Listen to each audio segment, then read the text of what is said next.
E aí pessoal, tudo bem? Aqui é o Thiago Marcon do canal Aquarismo Sereno.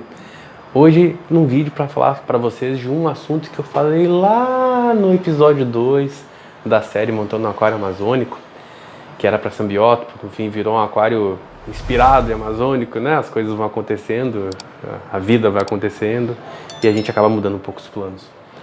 E lá nesse segundo episódio aí da série, eu falei pra vocês por alto, mostrei inclusive pra vocês o substrato que eu ia botar nesse aquário aqui e botei. Tá aqui. Aqui na frente deve ter 4 centímetros de altura, até lá atrás vai a 7 centímetros de altura. Esse é um substrato que eu botei, foi M-Breda, Amazônia e Disco Soy. Um é fértil e o outro é inerte, mas favorece pH e outros elementos para os acaradiscos, que é o peixinho objetivo do aquário final, né? E esse episódio é para falar um pouquinho mais sobre o substrato, porque eu vejo muitas pessoas em grupos do Facebook e tal, eles têm muita dúvida, essas pessoas elas têm muita dúvida sobre filtragem e elas focam muito em cerâmica, é o Ciporax, o que eu coloco, eu tô ciclando e o meu filtro tem tal coisa, não, então a vazão da bomba tem que ser tal, não, mas tem que ser 5 vezes o volume do aquário, tem que ser 10, tem que, então põe outro produto, então coloca o acelerador de ciclagem biológico e falam sobre tudo, menos do substrato. E pasmem, o substrato é tão importante quanto o filtro em si que vocês usam, né? O canister, o hang-on, aquele de pendurar, o FBM, que é o meu caso, que eu coloco esse interno por enquanto, né? Não quis me arriscar com canister ainda, então, spoiler, em breve. É um plano para um futuro próximo, 2022. E o pessoal se preocupa com muita coisa, e filtro veio, blá blá blá, e esquece do substrato, aí vai lá e economiza no substrato. E é um grande erro. Por que é um grande erro? As bactérias nitrificantes, as nitrobactérias, as bactérias, e são várias, né? São mais de centena de tipos de bactéria do ciclo do nitrogênio, né? O que é ciclar aquário? É isso, é o ciclo do nitrogênio, ciclo de bactérias que povoaram áreas do aquário de vocês, os filtros principalmente, e que vão consumir amônio, nitrito e no fim sobra nitrato e que vocês vão tirar na TPA, é menos tóxico para o peixe, vocês vão tirar na TPA ou as plantas consomem inclusive. E as pessoas esquecem que esse ciclo acontece também no substrato. E por que eu achei importante falar disso nesse vídeo aqui, especialmente? Eu assisti a um vídeo dia desses, o vídeo de um chinês numa loja, não me lembro agora, de algum lugar dos Estados Unidos, não vem ao caso, acho que é Califórnia até, não tenho certeza. E muito legal aquele senhor, muito conhecimento, está lá já há décadas. E ele, num dado momento, na loja dele, a prefeitura começou a aumentar muito o valor da água, aumentar o valor da água. E ele lembrou de um conhecimento lá da infância dele, sobre água, que na comunidade onde ele morava, lá na China mesmo, começou a aumentar muito o valor da água e além disso começou a ficar escassa. A pessoa tinha que comprar, que nem aqui no Nordeste, às vezes mais no interior assim, que caminhão-pipa e tal, e difícil de ter acesso àquela água, né? E o pai dele teve uma solução muito inusitada. O que o pai dele fez? Eles tinham um espacinho atrás de casa, da casa deles, e lá naquele espacinho tinha um laguinho, digamos assim, tinha um espacinho com água ali, pound, que eles chamam, acho que é um laguinho, e a água era barrenta, era marrom, a terra era muita proteína, muito nutriente, né, barro mesmo, né, arenoso, assim, barrento, e ficava marrom a água. E não era potável, e aí tinha parasitas na água, tinha coisinhas, bichinhos. E aí o pai dele teve uma muito boa ideia, ele colocou um substrato alto mesmo, alto, o máximo que ele pôde, com palha e tal, um substrato que a água pudesse passar, né, pudesse se mexer, se movimentar, e aquilo já deixou a água cristalina, e em poucos dias. de marrom, virou cristalina, porque formou uma cor. Ele ciclou o laguinho atrás da casa dele. É isso que ele fez. Ele ciclou. Por que não ciclou antes? Pô, tinha barro ali, tinha areia ali, tinha solo ali. Por que não ciclou antes? Porque não tinha permeabilidade naquele solo. Entendeu? Não tinha. Se eu tivesse aqui um areião de construção, não ia ter permeabilidade, não ia passar oxigênio, não ia circular água. E aí eu não ia ter uma biologia formada nesse meu substrato. Que não são só as bactérias nitrificantes, tem muita coisa acontecendo nesse substrato aqui, muita coisa acontecendo aqui. Micro-organismos mesmo. Tem uma formação de um equilíbrio no aquário. Talvez em um ano e pouco essa formação atinja o ápice, né? Se chama um aquário maduro, né? Aquário ciclado é uma coisa, aquário maduro, um ano e meio aí. E para ter isso, para alcançar isso, muitíssimo importante um substrato alto no aquário, pelo menos aí 5, 7 centímetros. E aí, além disso, como é que tira os parasitazinhos? O pai dele teve a ideia de colocar peixinhos. Não me lembro se foi o Dani ou o Hério, que no Brasil a gente chama de Paulistinha. Acho que foi esses aí, que foram esses aí. Colocou, aí esses peixinhos entraram em equilíbrio, né? Com aquela biologia formada, eles começaram a reproduzir e comer esses parasitas que tinham ali e tal. Resultado, eu não recomendo que façam isso, pessoal, pelo amor de Deus, não vão fazer isso na casa de vocês agora, se tiver um laguinho atrás e vão começar a passar mal, ter difteria, diarreia, não sei o que, pelo amor de Deus. Mas lá deu certo para ele e a água ficou cristalina. E aí ele lembrou disso, quando era criança era assim comigo lá no vilarejo e fez isso na loja de aquário dele, onde a água já estava muito cara e não valia mais a pena ficar trocando a água toda de todos os aquários 24 horas, a cada 24 horas. E acontece que esse senhor tem uma loja de aquário onde ele não troca mais a água. Não tem TPA. Não faz TPA. O que ele faz é reposição. E mede os parâmetros de vez em quando ele nota algum problema. Como que ele nota algum problema? Os aquários desse senhor são densamente plantados. Densamente plantados. É uma loja. Não é um hobbyista, né? Não é um hobby, não é na casa dele, é na loja. E todos os aquários de exposição de peixes para venda têm um aspecto de aquário de casa. Porque tem um substrato alto e é densamente plantado.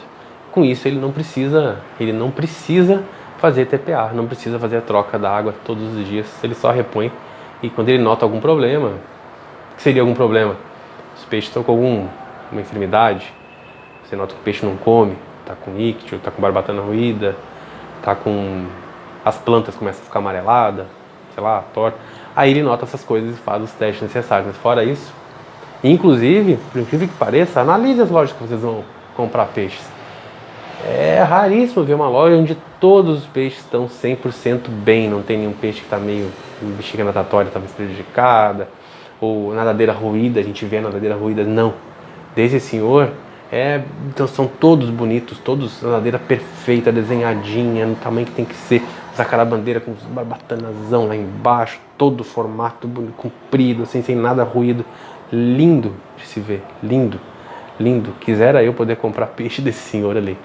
E não faz TPA, não faz TPA, simplesmente substrato alto, densamente plantado. Essa foi a estratégia desse senhor. E eu achei muito interessante. E não fiz no meu, porque eu assisti ele fazendo. Fui assistir agora, e a Aquário tem a montagem lá de agosto. Mas eu achei legal que confirmou a minha ideia inicial. Lembra no vídeo? Assistam o episódio 2 da série, Montando Aquário Amazônico.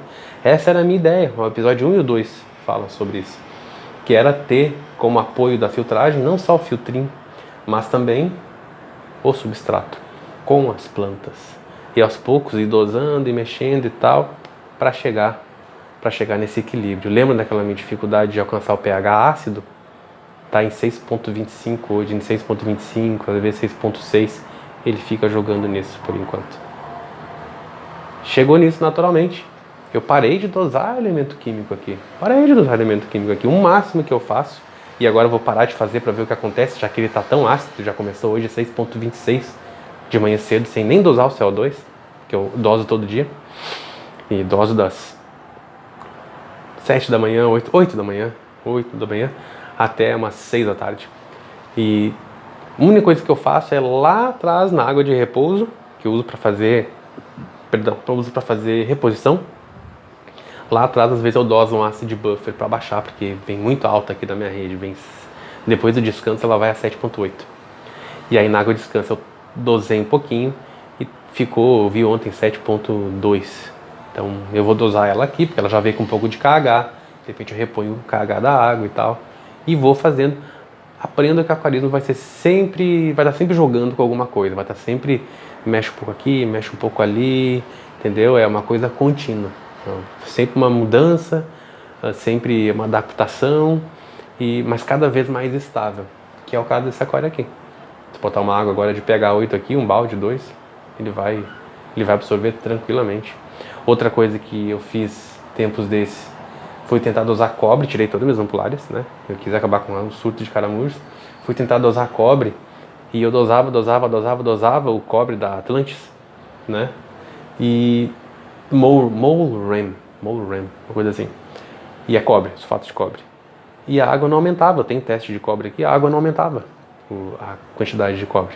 E eu parei de dosar, eu desisti. Por quê? Porque eu acho que o substrato estava absorvendo tudo. Inclusive eu tive que colocar o Cuprisorb no filtro só por descargo de consciência, com medo de que o substrato lixiviasse, não sei como é que fala, lixiviasse, enfim, com medo que o substrato fosse soltando aos poucos esse cobre que ele absorveu. Deixei um Cuprisorb rolando ali, inclusive vou tirar ele provavelmente hoje à noite. E aí eu queria falar para vocês sobre isso, do substrato, a importância que ele tem na filtragem biológica do aquário, do equilíbrio, mais ainda do equilíbrio todo do aquário, micro-organismos, absorção e aproveitamento dos dejetos dos peixes. Por isso, importantíssimo as plantas que elas vão absorver isso daí também. As raízes vão ficar, ó, vocês conseguem chegar daí, as raízes começam a atravessar o substrato e isso impede que se formem bolhas de metano que eventualmente podem subir para a água do aquário e aí é tóxico para os peixes, né? E vai impedir que mofe o substrato de vocês. Eu coloquei os 3 elementos do sistema ADA aqui no fundo, embaixo do substrato, antes de colocar o substrato, então lá embaixo deve estar fervilhando de bactérias do ciclo do nitrogênio também. É uma biologia, pessoal, é um equilíbrio e o substrato faz parte, é um dos principais organismos desse equilíbrio no aquário de vocês, então não deixem de pensar com carinho no substrato que vão botar na aquário de vocês. É tão importante quanto o filtro, quanto a luz, a luminária, é tão importante quanto tudo que vocês vão colocar ali dentro, é o substrato. Deixem para economizar em decoração, em tronco, né? Tronco dá para pegar na natureza, o tronco tá caído ali, morto, corta lá, vai passar um trabalhão para tratar, se não comprar comercialmente. Mas tudo bem, dá para ferver, dá para deixar no sol um tempo e tal. Deixe para economizar em outras coisas, pessoal. Beleza? Peixe, economize em peixe. Como que eu vou economizar em peixe? Compra de pouquinho em pouquinho, não precisa colocar de uma vez só. Economize em outras coisas, mas não no substrato, nem no sistema de filtragem. São coisas que são o coração do aquário, né? São os organismos que fazem o aquário funcionar e entrar em equilíbrio. Muitíssimo importante. Aqui não chega a ser um problema, porque aqui a temperatura está sempre alta, mas também aqui. Vou explicar. Eu moro em João Pessoa, Paraíba. Aqui a temperatura de dia está ali seus 32, 33 graus, né? Agora, por exemplo. E à noite ela vai para uns 23, 24 graus. Na rua começa a ficar fresquinho. Qual a temperatura do meu aquário? Deixa eu olhar aqui. 29. Ela está sempre assim. 28 alguma coisa, 29. 28.5, 29.5. Ela não varia mais que 2 graus. Não varia mais do que 2 graus. Por quê? Porque eu fecho a minha casa e tal? Um pouco, talvez. Mas tá sempre ventando aqui. A gente mora na parte que vem vento do mar, tá sempre ventando forte aqui. Por que aqui não esfria? Ou porque não esquenta em excesso? Por causa do substrato grosso, substrato alto. O substrato ajuda a manter o aquário de vocês com a temperatura que ele tá. As plantas, a mesma coisa. Então, ter um aquário com substrato, no mínimo substrato, pode colocar o inerte, então, que foi que eu coloquei, o disco sóia é o inerte, poderia ser um desses, ou qualquer outro inerte que tem uma granulometria média, que permita passar essa biologia ali. E aí essa biologia vai permitir que não esquente muito nem esfrie muito. como é que vai fazer para não esfriar muito? As bactérias, essas bactérias que estão no substrato, que são muitas, todos esses micro-organismos, produzem calor, não permitindo que esfrie rapidamente. Então, com substrato em regiões mais frias, tipo no sul, vocês vão economizar dinheiro com o aquecedor. O aquecedor de vocês vai trabalhar menos tendo substrato alto. Se for plantado, melhor ainda. Beleza, pessoal? Então, só para dar essa dica para vocês de como é importante planejar o substrato do aquário de vocês. Planeje com carinho também esse item, assim como vocês fazem com todo o resto, com filtragem, com iluminação, com aquecimento, com luz UV, a hidrólise, não sei o que mais. Pesquisem também o substrato com muito carinho, porque é muito importante e vai poupar vocês de muita dor de cabeça. Tá bom, pessoal? Então, tudo de bom para vocês. Um grande abraço, espero que tenham gostado do vídeo e até o próximo. Falou, tchau, tchau.